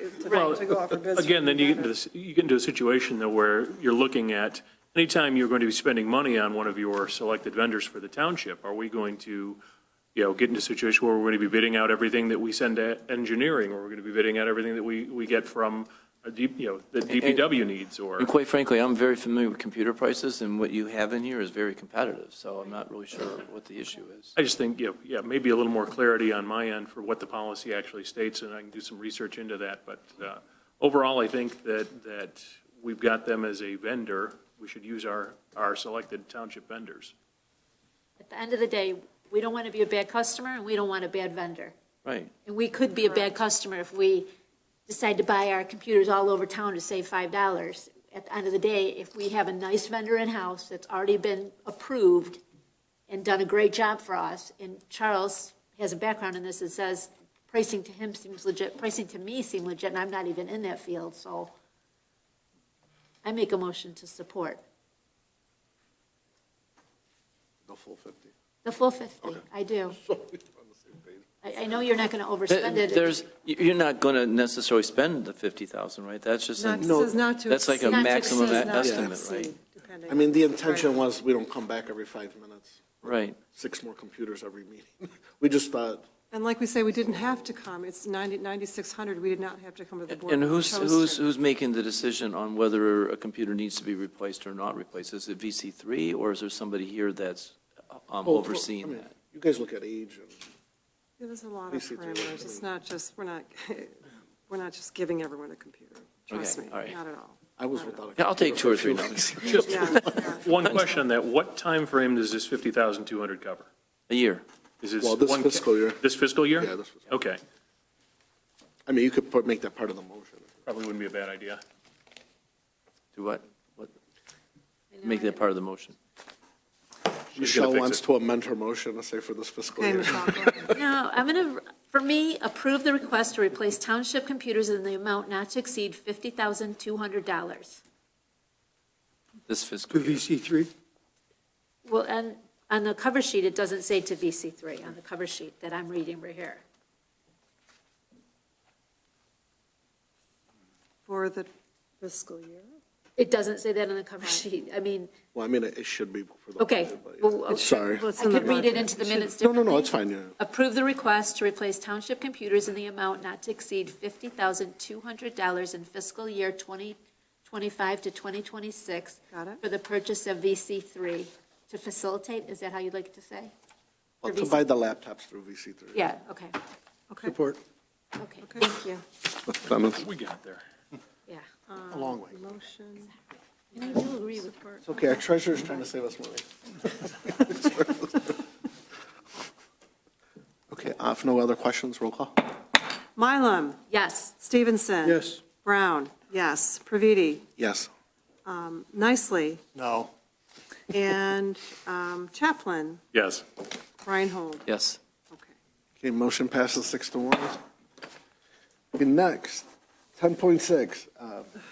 Review the recommendation of denial by Planning Commission on a rezoning a request at parcel number 04-33-300-047. So if the applicants would like to come to the podium.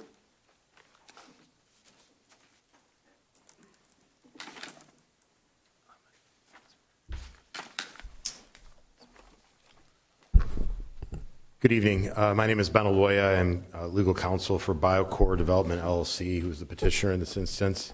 With me is Mr. Benny Biondo, who is one of the members of BioCore. He's also one of the owners of LaSalle Homes, who is an active builder in your community, currently building within the Viridian development. So as you see before you, it's a rezoning to R1D. This is a very challenging piece for my client. As you note by our the development impact statement, we have about 14.547 gross acres. It's 12.81 net of the right-of-way. Through this proposal, we have approximately 5.12 of open space. What that includes is about 1.54 acre ponds, wetlands, which is a little over an acre, and green space, which is about 2.56 acres. So it nets out about 7.69 acres of land that we would build on. So with this proposal, and I know that it's a concept plan that we have to propose. Essentially, our vision is that there would be a 24-unit development, and within that development, as you know, that although the lots, there's minimum of 70s in some of them, we do have sizable lots in other locations. We have about 5 or 6, which is, 5 lots which are between 80 and 90 feet wide on the front. Over 4 of them are over 100. Others are around 78. There's like 2 or 3 which are over 78. So we've looked at this development several times. We're trying to get this in a situation which would be palatable to all involved. The challenge, again, is the wetlands and the ponds, but we also believe it provides beauty. I mean, our vision is that although the lots are generous in terms of length, and behind many of the lots, you'll have a pond, you'll have an open space, you have a wetland area, which provides further beauty and attractiveness to the development. So again, the open space with the ponds and the wetlands is approximately 35% of the site area. And if you've seen the Viridian development, those are the houses, the style of houses that we intend to build. They're smaller luxury homes. They're very popular amongst the senior community, people who are getting out of the larger size homes, and they want to downsize to a 2,500 square foot house, which Mr. Biondo will explain the type of houses that he's building. And they're very attractive, but they're going between $850,000 and over $1 million. And so and I know, and it's shocking, but that's really what the market is currently. I know there's a lot of concern by the people of Crystal Creek that this is going to drive their values down. We don't see that happening. It's a different style of home, number one. Number two, because of the way that these are going to be built, they're going to be high in value. So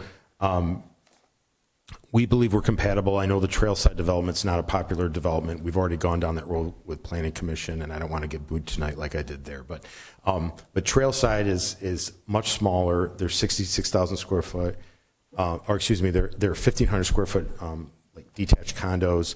I think they're 60-foot wide lots, much smaller. We believe that this provides a transition in that area and will be a very attractive development. I'm going to ask Mr. Biondo to speak on the type of product that they offer and what they intend to do there. Oh, good evening.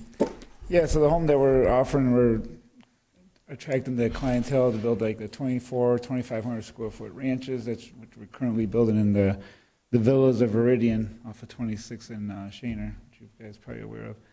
And our clientele is like the 55 and older that's coming there, which they're downsizing. A lot of people live in the community or live in the general area. They love the community, but they're done with the big houses.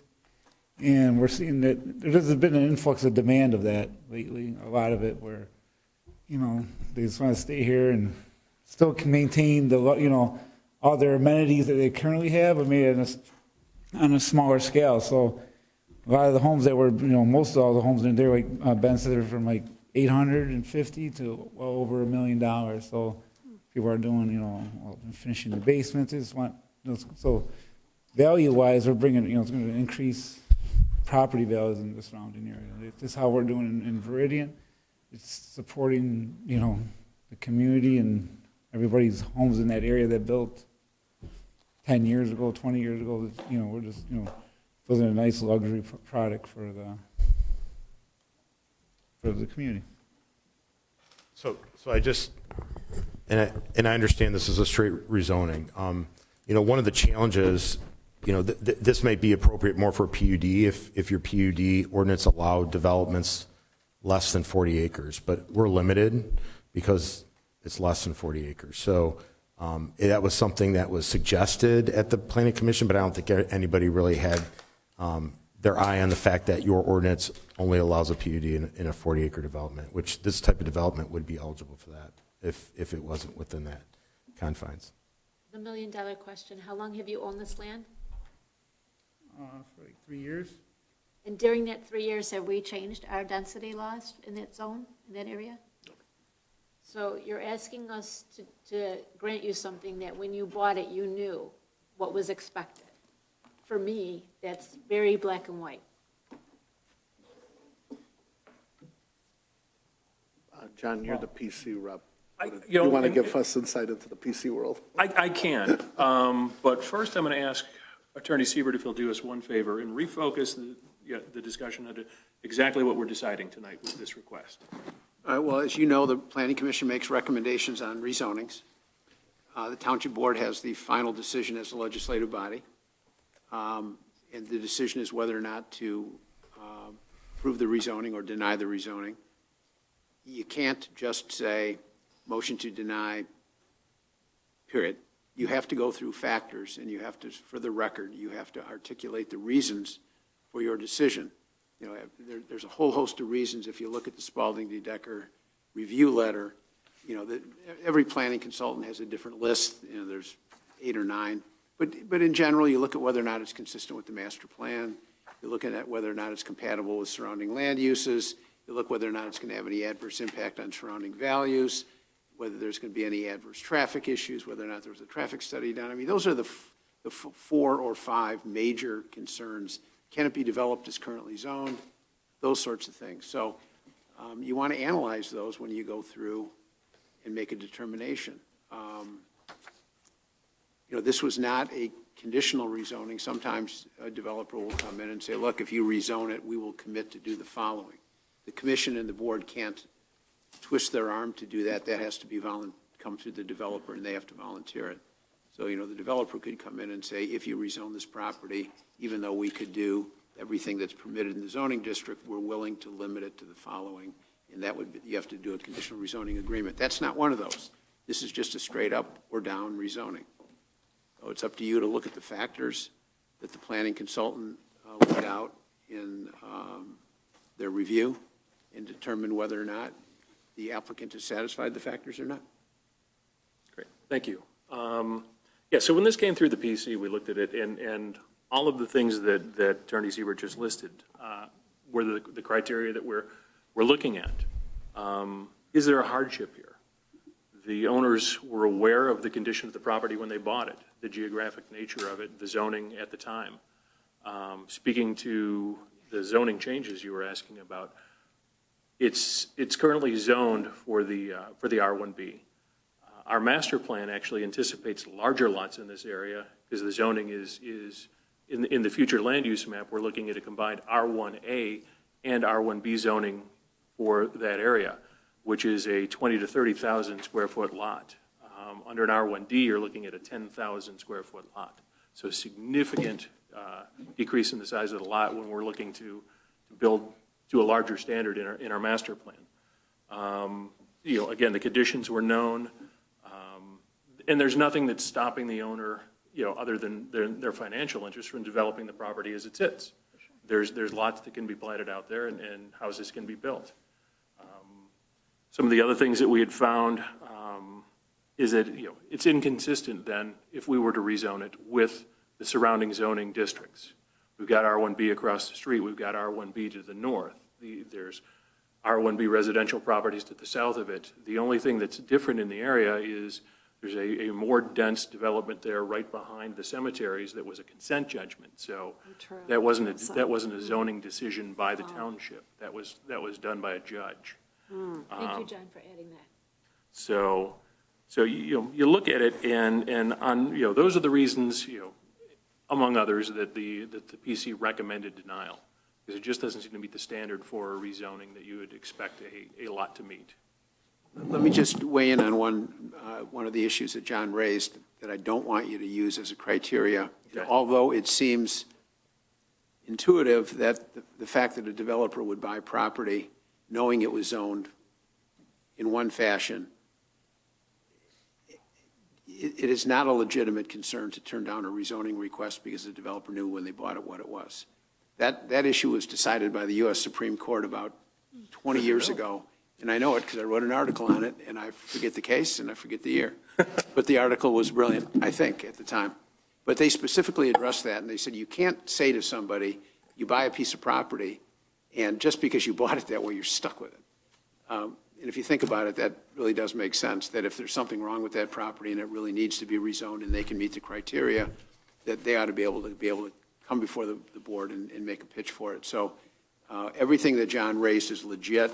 Do not address the concern about they bought it that way. Look to the master plan, look to surrounding land uses, look to property values, look to those issues. Those are legitimate planning concerns that if you base your decision on that, it's going to get upheld if it's challenged, in my view. Could we also add in on that note that there is, if the developers are set on developing to an R1D standard, there is other property available in township for that type of development? That is a criteria. Again, there's a laundry list of factors that are legit, but they come with different weight. And the ones that are heaviest weighted are consistency with the master plan, consistency with surrounding land uses. So if you're looking at a piece of property and everything around it is completely inconsistent with the proposed rezoning, that weighs heavily in your decision. Things like, can it be developed as zoned is a factor. And when courts look at these, there's no one that they base their decision on. They look at all of the circumstances in all of the criteria, and they will say, looking at a totality of the circumstances, did the township board abuse its discretion in making its zoning decision? And they give tremendous deference to the local zoning boards in making these decisions. There's dozens of Michigan cases which say that the courts are not going to sit as super zoning commissions. They will defer to the local units of government who are the most familiar with the area, familiar with the factors, and rezoning challenges are very tough to prevail on. So if you look at the factors that John articulated in making your decision, up or down, you'll be in good shape. So the land is currently zoned R1B. R1B. So those are for larger lots? Yeah, that would be, I believe, a 20,000 square foot lot. Yeah, a minimum 80 my. foot, a minimum 80 foot, that's still small. Now they want to go even smaller. And what size of home? Does it specify? Or no? Well, in the zoning ordinance, there's a building envelope that you can build into on the property. I don't have a specific square footage that would fit that for what they're requesting. What is the impervious on this, 50%? Again, if I had the zoning ordinance in front of me, I could probably look it up, but you're talking about a significantly smaller lot than what is currently zoned. Which is not consistent with the area at all. No, everything else around there is the R1B with the anticipation that, that the master plan is calling out the R1A combined R1B zoning. I mean, I like the idea of this community area for people that are older, want to downsize and all that. The whole concept is great. It's just high density for that area. But, the trail side development is there, and I know you made the statement that it's not popular, but I know people who live there and they love it. So, and I know that some people in Crystal Creek probably don't like the trail side development. I understand that. I've been to Crystal Creek. It's gorgeous. But I know that the trail side is there because of a consent judgment, and those are smaller homes on a small lot. I know that. Yeah, I didn't say it wasn't popular. I just said that was not something that Exactly, but I'm saying, but they want to to go from 1,500 square feet to 2,500 square feet right next door, so they're not putting in a 5,000 square foot house next door, which would be out of line. But I understand the planning commission and the master plan and all of that, but I'm saying, what does a person do who has land next to a consent judgment development? Well, I don't know. For What are they me, to do? it boils down to our infrastructure. We just don't Right. have it in that corridor. Correct. That's it. Traffic safety concerns, we're already battling that. I mean, even our fire department Right. shooks when it comes to any side off of west of Mound that starts to get, and it just doesn't go with the trend that we're going towards in our plan. And the other thing to note in this one is, as nice as the development sounds, it's not something that we can consider, because of the way that this is submitted. zoning. It could be beautiful, what they're proposing with regards to the build quality and it's just, but it's not within the criteria that we can consider in this. Is what you're planning on cannot be done on R1B? It's not feasible, or? We have Pete Snyder as an engineer who's very well respected, and we've mapped this out under the R1B. It just doesn't work. So, and a lot of it's based on the topography of the property. I make a motion to uphold our master plan. You're going to have to do better. We have to line You know what? You got to do You better. do it, John. Yeah, You got it right in front of you. Withdraw that and let me, I withdraw. John's got this. okay, if we're at that point, I'm going to make a motion to deny the rezoning request submitted under Article 7, Administrative Appeals and Enforcement, Section 7.12, ordinance amendments, including rezoning made by Accor Development LLC for the Reserve of Washington Township, parcel number 240433300047 from R1B single-family residential to R1D single-family residential based on the following findings of fact. That it is inconsistent with the master plan, that it is inconsistent with the surrounding zoning districts, and The future land use. yeah, it's definitely inconsistent with our future land use. The property is, we don't find a hardship necessarily. The property is developable as it sits. So I would make that my motion. Can you add traffic and safety concerns also? I will add in traffic and safety concerns also. 'Cause, if we have to go in front of a judge, I want that judge to know we've tried our hardest to meet Yeah. every. There's also, Anything else you want in there? well, there's all these points, that's why I'm trying to understand. There's the current concept, it does not appear to show a 25-foot buffer along the perimeter of the existing pond, which affects lots 17 to 21. Those are site plan issues, though. Those aren't zoning issues. Those are site plan issues. Oh.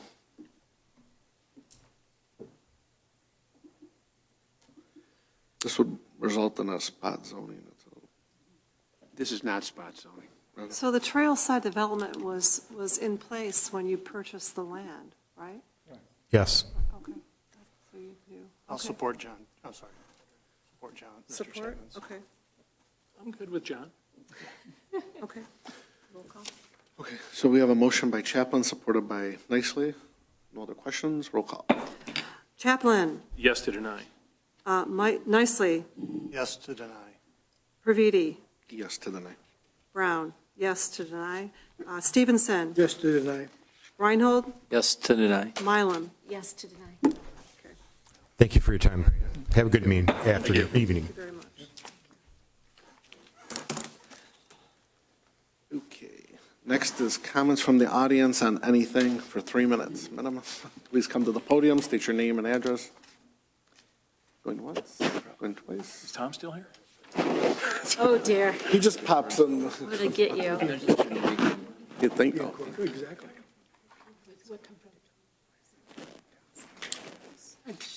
It's Tom. Hello, Cecilia Simonson, 11370 Juliet. Hi, Cecilia. Hi there. I was hoping Tom was still here Hiding because somewhere. I too am concerned about senior socialization. And I know there's a couple of churches I want to mention. One is, and I know it's not in Washington, but it's in Romeo. And on Tuesday evenings between 5 and 5:15, 5:15 and 6:15, there's a free meal for all. And they will get fed spiritually, physically, and emotionally. My church, which is Stony Church at 26 and Jewel on the northeast corner, has a senior program every Friday from noon till 2. We serve food, we have a word from the Word, we'll have trivia games, and a lot of time for socialization, fun, and generating and making new friends. So I also noticed all the papers out in our own foyer. If people want to get out and have some socialization, they can play cards, games, there's woodworking, knitting, just to name a few. We've got a lot of available right here in our own foyer. So that one I wasn't going to talk about, but the other one I do want to talk about is can I get a copy of the board's agenda, just to even look at in advance of the meeting?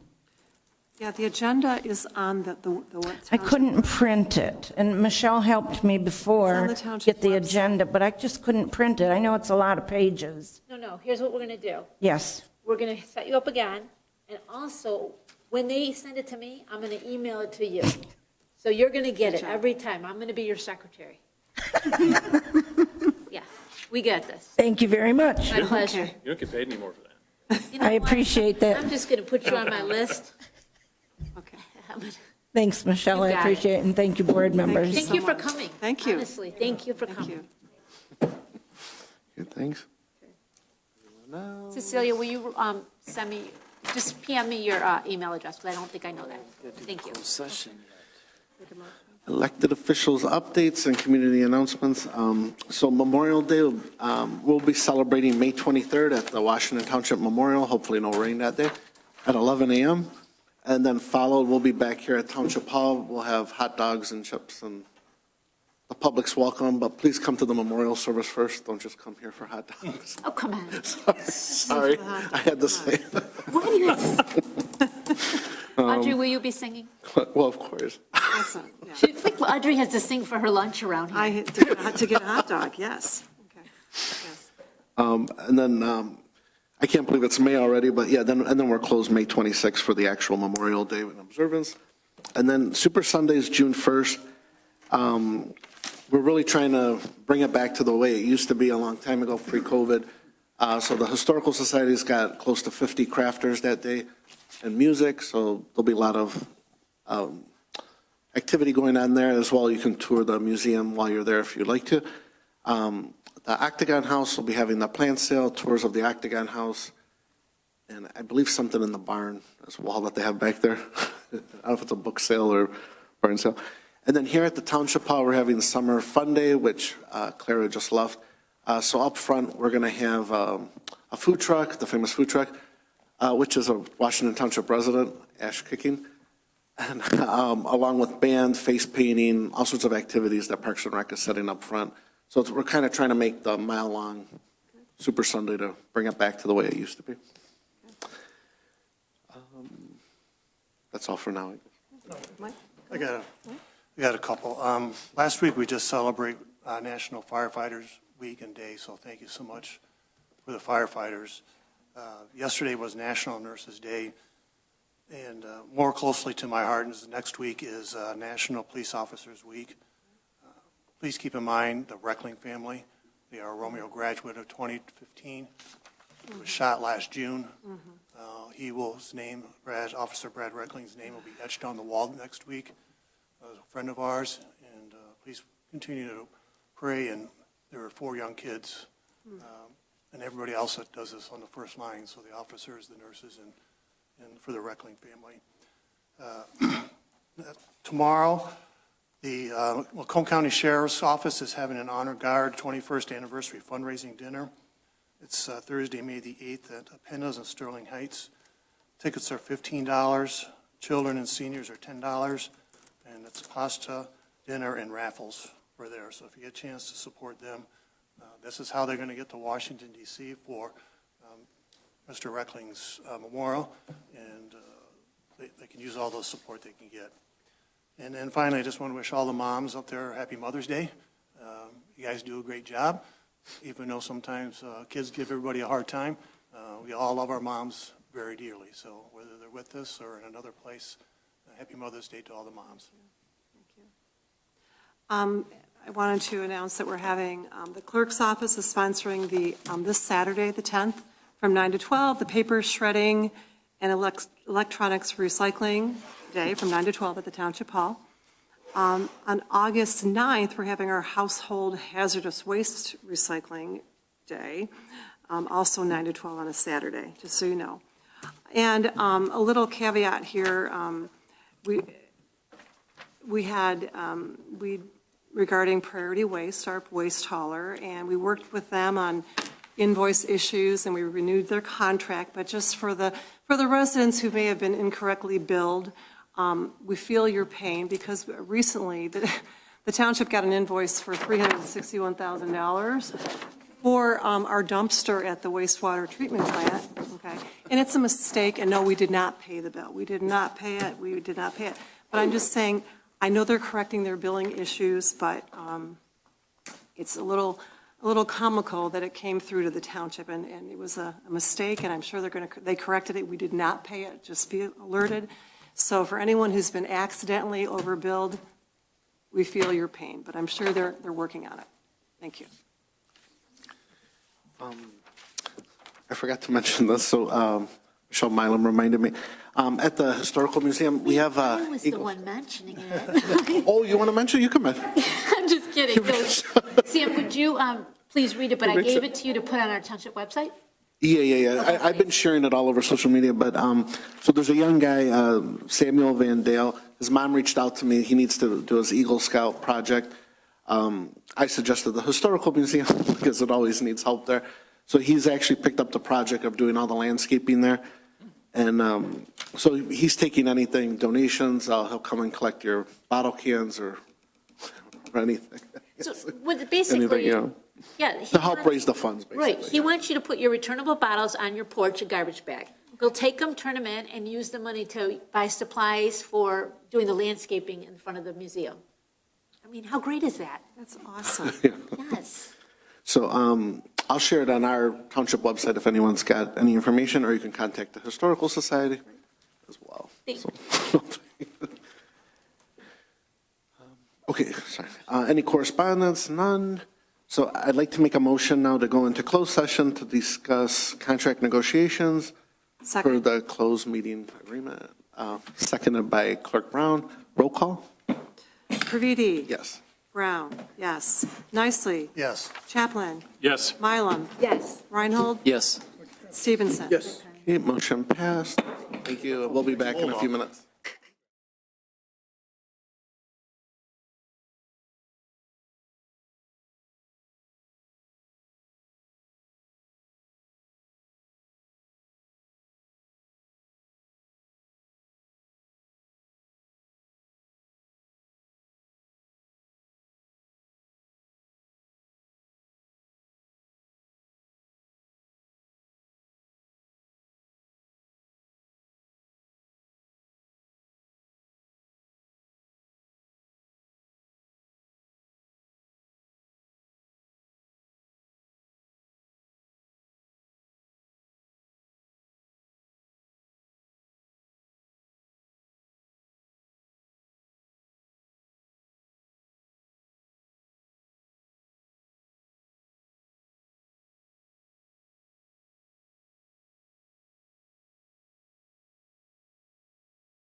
Okay. 2.25%. I have Michelle. I have to write the time down, so. Oh. Way more. Session at 8:57 PM. Support? Supported by Stevenson. 47. Oh, Okay. 8:47. That's okay. Supervisor can't tell time. All in favor? Aye. Aye. Aye. Okay, all in favor? Is that you? Yes, aye. Motion passed. I'm a parrot. I just repeat 8:47. what Bob says. I'd like, if there's any other motions, so I'd like to make a motion to allow the supervisor to sign the Michigan Association of Firefighters contract with an expiration date of 3/31/27. Support. Supported by Stevenson. Roll call. Praviti? Yes. Stevenson? Yes. Brown? Yes. Nicely? Yes. Chaplin? Yes. Mylum? Yes. Reinhold? Yes. Okay, motion passed. Make a motion to adjourn. Support. Thank you. All in favor? Aye. All right, motion passed. Good night, everyone. Night. Happy Mother's Day.